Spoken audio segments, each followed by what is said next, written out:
Is William Nylander putting pen to paper today? And how about them Leafs? A sweep of the California road trip. We'll discuss all that more on today's edition of the Locked On Leafs podcast, part of Locked On Podcast Network. It's your team every day. You're Locked On Maple Leafs, your daily podcast on the Toronto Maple Leafs, part of the Locked On Podcast Network. Your team every day.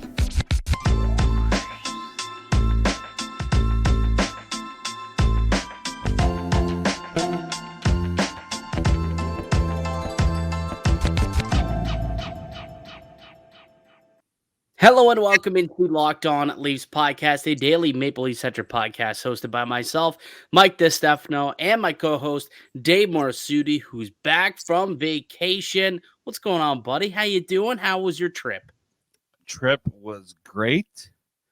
I somehow managed to get a cold in the Caribbean. Ask me how that happened. I can't tell you. You know what? I'll listen. I've been on many cruises myself. They're not the most sanitary places because once one person gets the sniffles on a cruise ship, it spreads pretty easily. So I'll give it to you that happens on cruises a little more often than people think. Well, first off, you should wash your hands everywhere. Yeah. But Mike knows I have not been on a cruise in a little bit. I was like the king of cruises growing up. I missed that. I missed cruising. Buddy. So, a lot has changed. Highlight. What was the highlight? What was the highlight? Really quickly, and then we'll get into what's gone on. For me, the highlight was the weather, man. This was like honest to goodness, like that was the one thing I was looking forward to, was having sunshine. Because in Canada, when I left, it was like 23 straight days of no sun. Oh, there's never any sun in this city, man. It's just cloudiness for like 4 or 5 months. And when you do have sun, you're having a really good day, I find. And you're like, today's been a good day. And then you realize, oh, it's because there's been sun today. And yeah, we don't get that nearly enough here in Southern Ontario, Toronto area, Canada. Yeah, sun's it's not our friend come wintertime. But it's good to hear, buddy. I'm gonna be going out on a cruise at the end of the month too. So I'll be going to getting some sun at the end of January. Well, during All-Star weekend, actually, I'm going to be pulling one of what the players do. They go down south for winter. I will also be going down south for the winter time. Before we get into today's episode, though, let me tell you that it's brought to you by Game Time. Download the Game Time app, create an account, and use the code LOCKEDONNHL for $20 off your first purchase. We got a bunch of stuff to get into, though, Dave. Like you missed a lot. Last week was a pretty important week for the Maple Leafs. They got back to playing some pretty solid hockey. They actually were beating the teams that they should beat, weirdly, and not only beating them, dominating them. They disposed of the Ducks. They almost got goalied, but they stuck to it and they won the game. And then a pretty easy cakewalk on the San Jose Sharks, where again they dominated that game and came away with 2 full points, swept the California road trip, picking up a total of 6 out of 6 points, outscoring the teams 9-2 in those games as well. And Dave, again, like I don't know how much you were following along, as much as you possibly could, I suppose, down in the Caribbean. But that to me has been the storyline, over the time that you've been gone, is how this team has really bought in defensively and they've really tightened up, and the play of Martin Jones as well. Like, what have you made from afar of what you're seeing out of these Maple Leafs in the last little bit since you've been gone?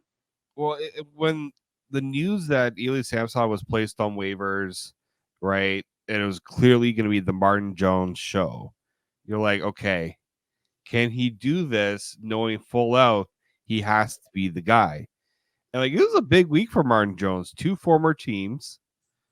And we all remember the last time the Leafs played the LA Kings, they got absolutely dummied at home. So like there was a bit of that on top of it as well.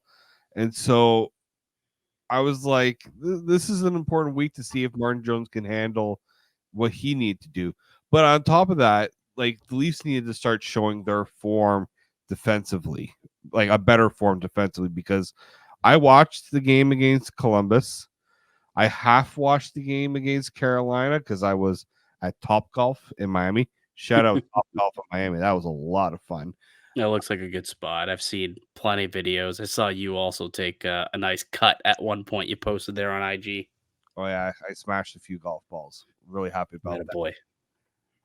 But I watched those two games before the New Year's, and I'm like, this team needs to be so much better defensively. And look, like Columbus, they weren't terrible defensively. They didn't give up a lot. It's just the quality chances weren't what I would like to see this team give up.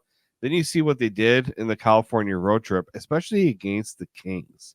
I said, that's the type of performance that you need to see from this team if they want to be, taken seriously as a playoff contender, because what has been talked about all season long has been their lack of consistency defensively, night in, night out. 3 straight games where I thought that's the form, and they need to maintain this form now, because you need to, with Martin Jones as the guy. And they clearly, I'll say I was a little disappointed we didn't get to see Dennis Hildeby at least get the Anaheim game on the back-to-back. Yeah. With the team playing so well in that game against the Kings, you have to have a little confidence that you can throw, Hildeby in there. But I'll give Martin Jones credit, man. 3 straight games, especially on the back-to-back, and he shut the door pretty well. So I was happy to see that. He did, man. Like, Martin Jones has been a godsend for this team as of late. I mean, you just think back to where, this team thought they were. Joseph Woll goes down. You're not getting good play out of Ilya Samsonov. And out of nowhere, Martin Jones goes from being a goalie who's, a third string guy, but struggling in the minors. And all of a sudden he's come up to Toronto and he's been spectacular. He's got like a .940 save percentage, like a goals against, like in the 2 teens. He's been unbelievable for the Maple Leafs over this stretch. And yeah, to your point, I also thought we were going to see Hildeby in one game. The one that made sense would have been the game against Anaheim. But turns out, I mean, it was the right call. They still won the game at the end of the day. I believe we will get to see Hildeby at some point. Like, it doesn't sound like Joseph Woll is anywhere near returning yet. Still probably a month away from that. I think I heard post All-Star break is the latest update. And Ilya Samsonov, I mean, the guy's nowhere to be seen. Like, he's just kind of just collecting himself. I don't know what the situation's going to be with him, but that's all good because Martin Jones has given this team terrific goaltending. And look, it's not that Marty Jones is coming up with these big time saves here. He's just stopping the pucks that he needs to. Like, that's really it. He's giving them, above average goaltending, I would say, but he's been good enough. But realistically, there hasn't been a lot of chance against him, especially in this California road trip. Like, if you go back and you watch those games, I mean, this team has only given up maybe 3-4 high-grade chances a game. Like, there has not been a lot. And if you go and you look at their last 5 games in total, and this is really a good stretch of games that they've played, they're 5th in the NHL in expected goals against. They're 5th in the NHL in scoring chances against. And when it comes to limiting teams at 5-on-5 or in the high danger variety, they're also 5th. So they've been a top 5 defensive team over the course of their last 5 games. So they've really tightened up recently. But Dave, the thing is, they've got to continue to do this moving forward. That's the only thing that I think I do take away from this is, all right, I've seen you now. I've seen this team play that way, and clearly it's a good recipe for success. They beat a pretty good team like the LA Kings. Okay, sure. The other California teams, not great. Anaheim and San Jose. But let's not pretend like that 3-0 win over LA, dominant win, full 60-minute effort, wasn't impressive. And a game you play that way with consistency, like they did in Anaheim, like they did in San Jose. Let's see if they can continue it forward this week now as well. And hopefully they can start picking up some wins against some of these top tier teams and put themselves back into that, Stanley Cup conversation if they can play this way. Well, not only that, I mean, we're still hoping that this team is going to be in the fight for the first place in the Atlantic. They lost a little bit of ground because of, their inconsistent play, and also because, Florida. They're currently 7 points back of the Bruins, but they do have 1 game in hand. They're 5 points back of Florida with 2 games in hand is where they currently sit, but Florida's also won 7 in a row, so that team's just on fire. They dummied the Avalanche 8-4. Yeah, they've dummied everybody. Sam Reinhart's like almost at 30 goals. He's unbelievable.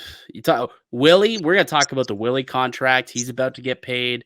Details that come out on that. We'll get to that in a little bit.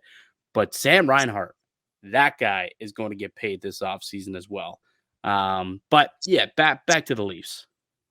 Yeah, I mean that's the thing, right? You have to put the Leafs are probably in a good position right now. Like past years, we said they're kind of just waiting to play Tampa, right? Last year, this year it's like they got a lot more. Not only they have a lot of things they have to figure out as a team, but they have a lot to fight for right now, which is they want to stay in this race in the Atlantic, and it's a very fascinating race because even Detroit's somewhat still behind them. I know that the Leafs have quite a few games in hand on Detroit, but it just shows the margin for error is quite slim for this Leafs team, one way or the other. So they got to keep going forward, especially with the whole Martin Jones, Ilya Samsonov situation. It's easy to throw the goaltending excuse, but the whole team has to play better, and hopefully, the road trip does spark something that they can push forward and go on this 7-win streak like the Panthers are on.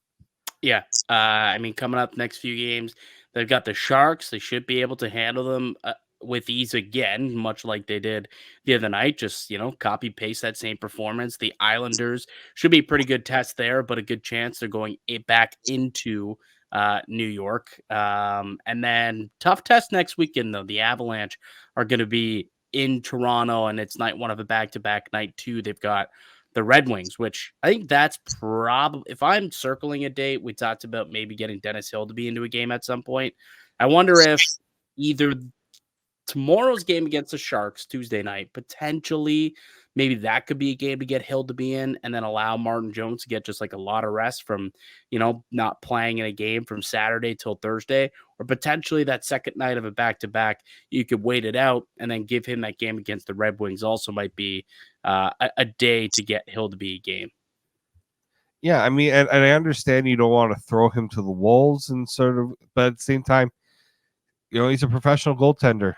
He's been playing. I know it's been the minors and the AHL, but you can't throw Martin Jones all this workload, especially because this is not a short-term situation. This is something, as you said, it's going to be at least a month, maybe month and a half until you can get Joseph Woll back. And again, how much you're going to press Joseph Woll back into full-time duty after he's been off for so long, that's the other thing they're going to have to consider too. Yeah, right. But hey, if they're going to play this well defensively in front of their goaltenders, it'd be good. Hildeby shouldn't be under siege. He should be able to put forward a pretty good effort if that is the case. All right, let's take a quick break. Let's come back and let's get into the William Nylander conversation because there's a little bit of talk about it last week. It got brought up with Nick Kyprios on his show, talking about how he was kind of hearing there could be an extension that's close to coming into fruition. And then Elliotte Friedman basically said, yeah, it's going to be done rather soon, it sounds like. So let's get into it. Let's get your thoughts on that because you didn't get a chance to speak on it last week. So we'll do that on the other side. But first, I do want to tell you about one of today's show sponsors, and we'll do that after this. You're listening to the Locked On Leafs podcast, part of Locked On Podcast Network. It's your team every day. Today's show is brought to you by Game Time. You shouldn't have to worry when you buy tickets to your next big event. Game Time is the fast and easy way to buy tickets for all the sports, music, comedy, and theater events near you. With killer last-minute deals, all-in pricing, views from receipts, and their best price guarantee, Game Time takes the guessing work out of buying tickets. Game Time is the only ticketing app that gives you complete peace of mind with your purchase. See all the views from your seats before you buy, so you know exactly what to expect when you arrive. They're obsessed with finding you ways to help you save money on tickets. Game Time has deals on tickets right up until the start of the event, and even an hour after it starts. It's the place to find last minute seats. Take the guesswork out of buying tickets with Game Time. Download the Game Time app, create an account, and use a code Locked On for $20 off your first purchase. Terms apply. Again, create an account and redeem the code Locked On for $20 off. Download Game Time today. Last minute tickets, lowest price guaranteed. Welcome back into the Locked On Leafs podcast. It's Mike DiStefano, Dave Morassutti back from vacation with me here today.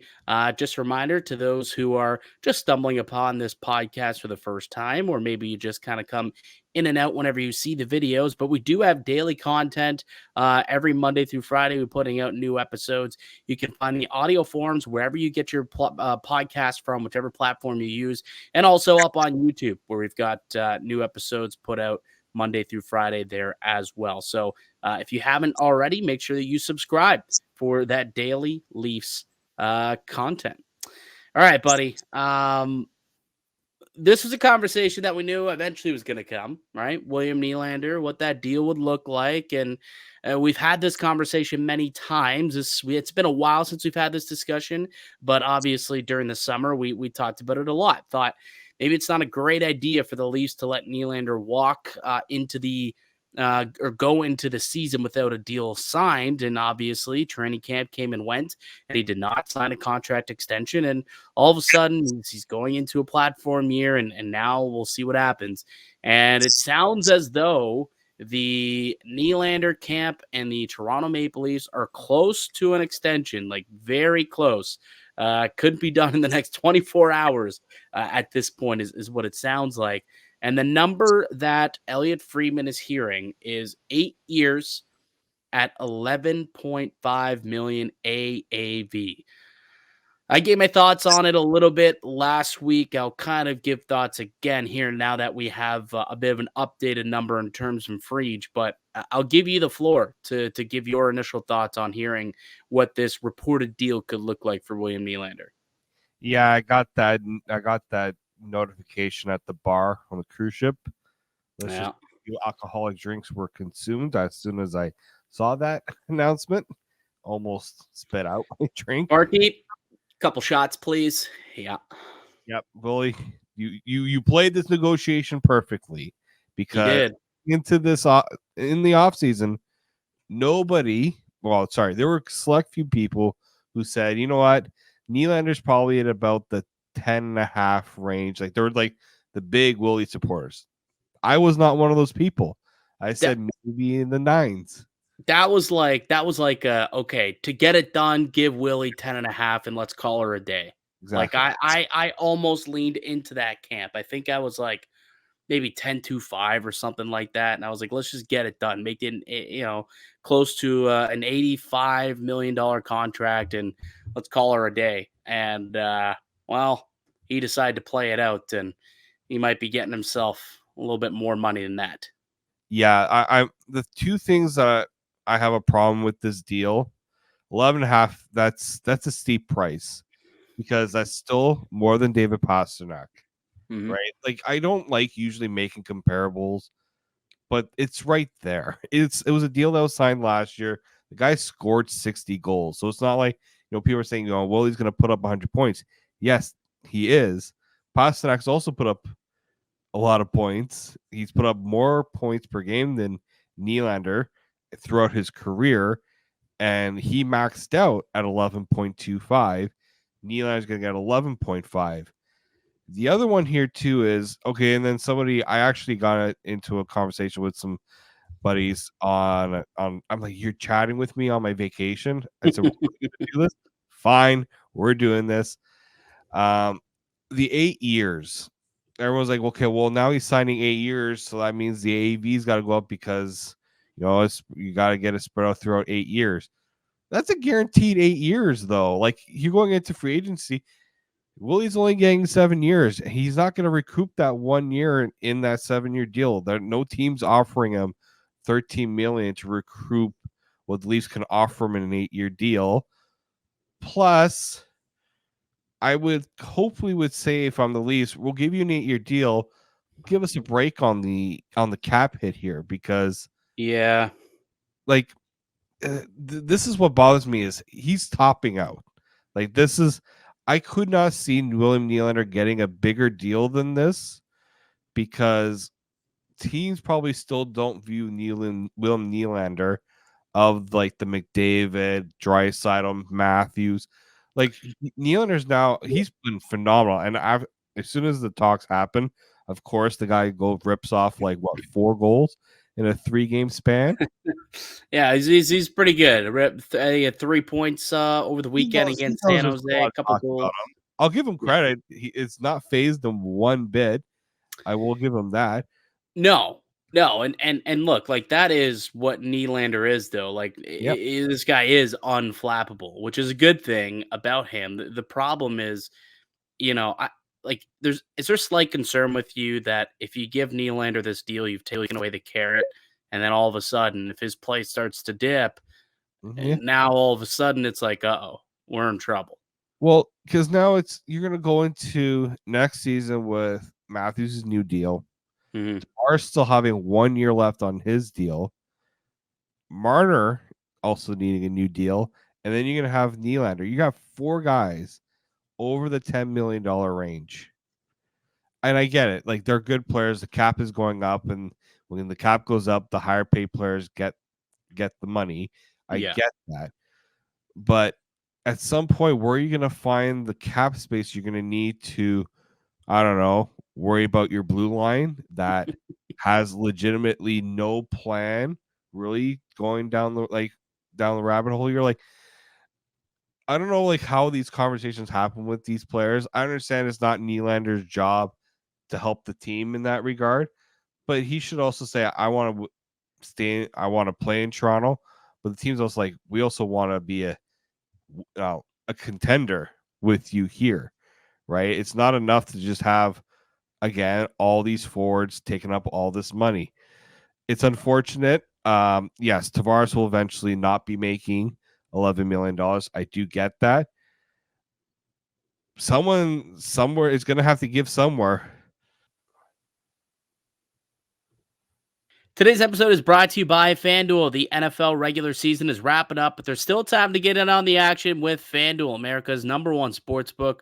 Right now, new customers get $150 in bonus bets guaranteed when you place a $5 bet. That's $150 in bonus bets, win or lose. The app is so easy to use, and there's so many different ways to bet. You can try their live same-game parlays. You can find new bets in the Explore tab, or make a parlay in the Parlay Hub. It's the best way to find the most popular parlays of the day, and so many more opportunities. So visit FanDuel.com/LockedOn and make your first bet a layup.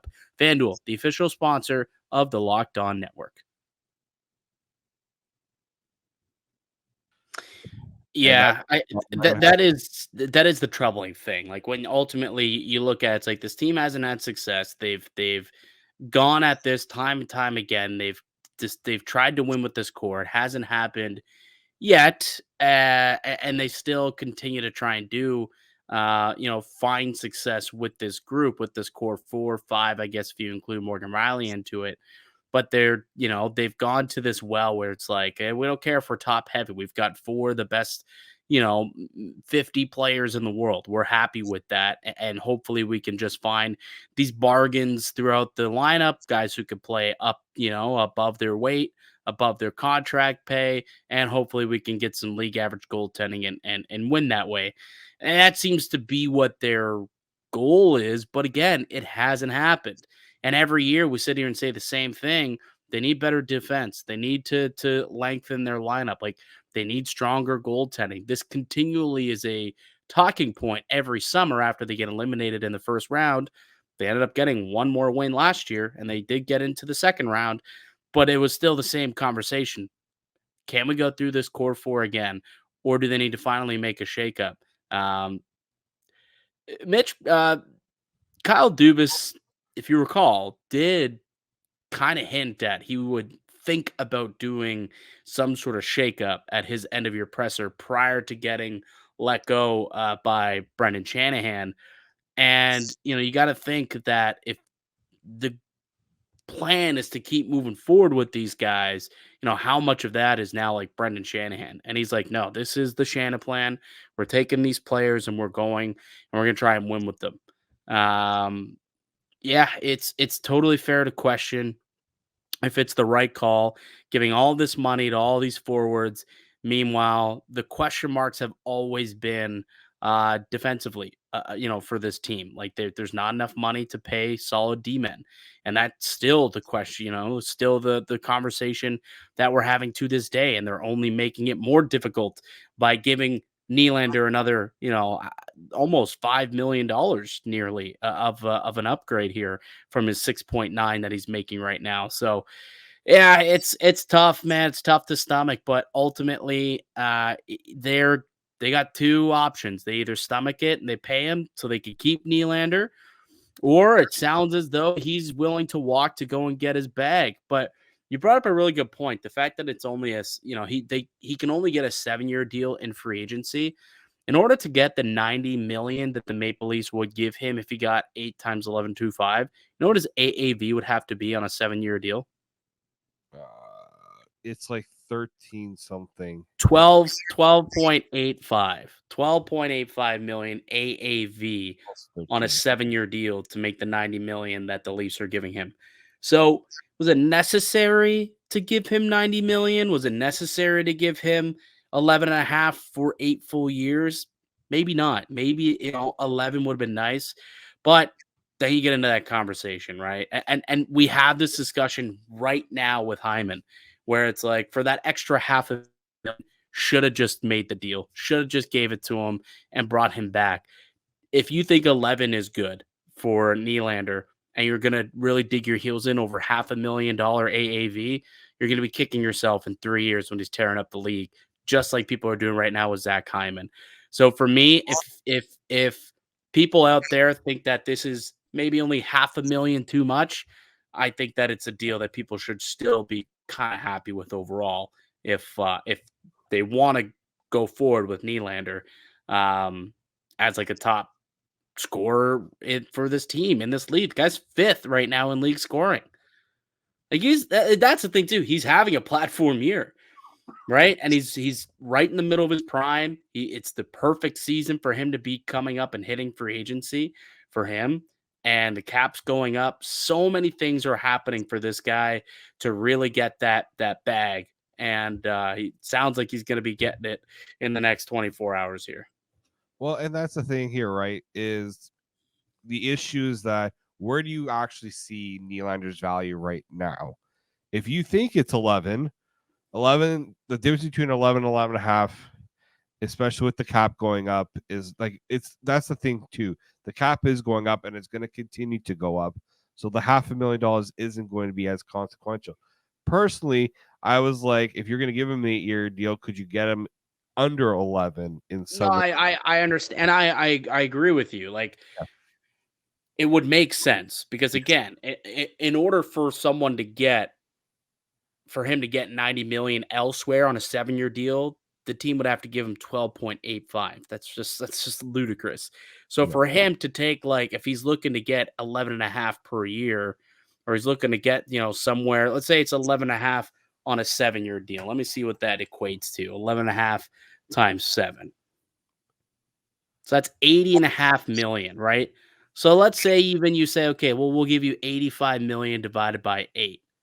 That's 10.65 million. 10.625. That's times 8. That's times 8. That's 8 years at 10.625, and that gets you $85 million. Why couldn't we do that? That's still $5 million more than guaranteed than you can get by going to the open market. But he's got to dig his heels in and get the top dollar, which again, it's his right. He can do that. Yep. But I don't know. Like Elliotte Friedman brought up, and in 32 Thoughts, I did listen to that about Michael Nylander, and he's still someone that plays a big influence on Nylander's contracts, right? Remember the first one young players like that don't usually dig in too much like Nylander did. Kind of helps that your father was an NHL player and kind of knows how teams operate in a lot of ways. And so I'm sure he also said, you know what? You play this out. You're having a career year.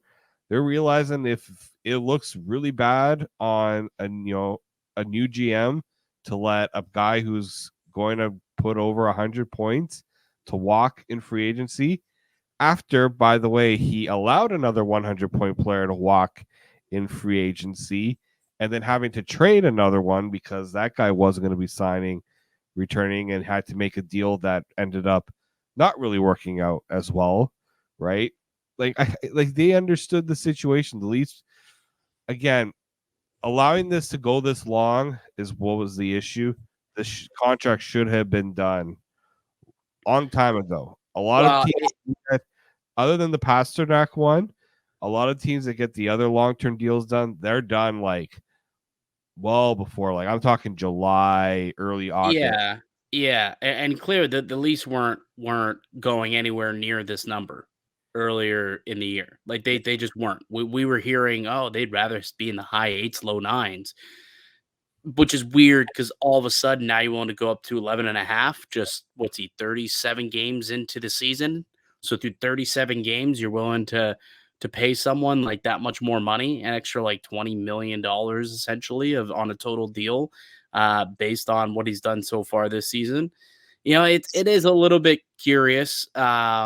Maybe the reporting was off earlier in the year where maybe they were offering, in the $10 million range. And he was like, no, I want 11.5. When you get to 11.5, then call me and call my agent. And maybe it sounds like the Leafs are starting to finally get to that number, and they're starting to fall in love with Willie and what he's been able to do for this team this year, carrying them at times, definitely been their highest producer. It's not like over the course of his last 82 games got 120 points. Like that's how good this guy has been, over the course of the last like calendar year, basically. It's been unbelievable for this team. So, and I will say that, and I've been saying this for a little bit now. It's not that he's not worth 11 million or 11.5 million. It's just tough on the Maple Leafs to be worth that much money. They can't really afford it cap wise to be giving up that much money. I mean, they'll figure it out like they always do. But unless they actually find success while doing it, this will always be questioned. It will always be questioned, just like the Tavares contract is always questioned, just like the original contracts were always questioned with Marner, with Matthews. The same thing's going to happen here with Nylander, and it's going to be 8 more years of this where it's like, had to give him all that money. Couldn't just hold out, couldn't do this, couldn't do that, and it is what it is. The Maple Leafs, if this deal does come to fruition, they're going to have to figure out a way to, you know, build out this team going forward, builds and make sure that they can still continue to add depth and add to this blue line, but it does definitely make it a little bit more difficult. All right, buddy. Might have to wrap. Might have to wrap things up here. Why don't we we'll wrap up today's show and we'll get into they got the Sharks tomorrow. Let's come back tomorrow and start to tee up the Sharks. Talk a little bit about what's going on around the NHL as well. And we'll get into all of that on tomorrow's show. But that'll do it for us here today on the podcast. Thank you all for listening and supporting the show. You can subscribe to the Locked On Leafs podcast on all podcast platforms and receive daily Leafs content. Follow myself on Twitter at Mickey_Canuck. Follow Dave at D_Morassutti. Follow the show as well at Locked On Leafs. Go ahead. Leave a like if you enjoyed this video. A comment down below as well. Your thoughts. Nylander, 11.5 times 8. Is that a fair deal? Too high? Too little? What do you think? Let us know in the comment section down below. We'll be back another episode for you guys tomorrow. Leafs Sharks Part 2. We'll tee it up and potentially have this deal finalized by then as well. And then we could really dig into the details. But until then, keep it locked right here on Locked On Leafs.